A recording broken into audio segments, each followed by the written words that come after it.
Nagpasalamat ang Armed Forces of the Philippines sa pagsuporta ng ilang bansa kaugnay sa issue ng teritoryo ng Pilipinas sa West Philippine Sea. Si Luisa Erispe sa detalye. Rise and shine, Luisa. Ang China lang ang dapat sisihin sakali mang nauwi sa aksidente ang nakaraang insidente sa West Philippine Sea.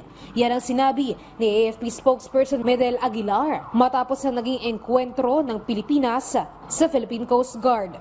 Delikado ang ginawang pagmamaniobra at pagkat ng mga barko ng China sa mga barko ng Pilipinas. Sabi pa ng AFP, swerte lang anya na hindi tinamaan ang mga barko ng Pilipinas noong Biyernes.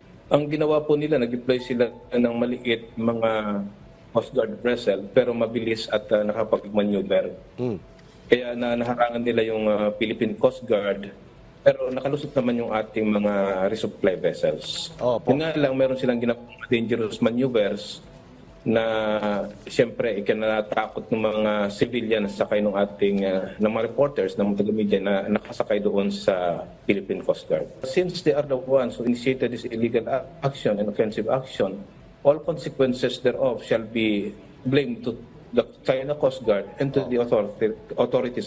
Inaasahan naman na magtatagal pa ang ganitong gawain ng China. Pero tiwala si Aguilar na mayroon ng pagkukunan ng lakas ng loob ang Pilipinas pagdating sa naturang issue.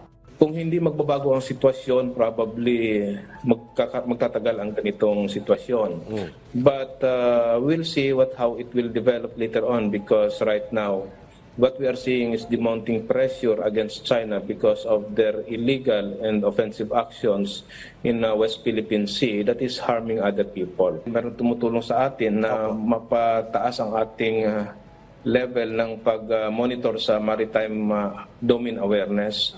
And these assets belong to countries such as United States. But we also monitor yung pagpasok din ng China ISR capability and siguro para rin sa kanilang sariling narrative.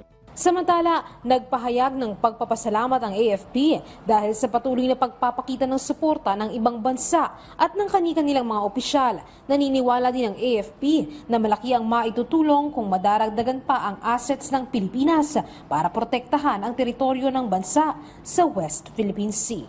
Even us without asking a certain amount, but some volunteering to support additional funds for the military. Paano po makakatulong yung karagdagang maritime asset natin upang maprotektahan ang West Philippine Sea? The more assets that you have, therefore, the more visible you can be, and the more that you can deploy your troops. Luisa Erispe para sa Morning Show ng Bayan, Rise and Shine Pilipinas.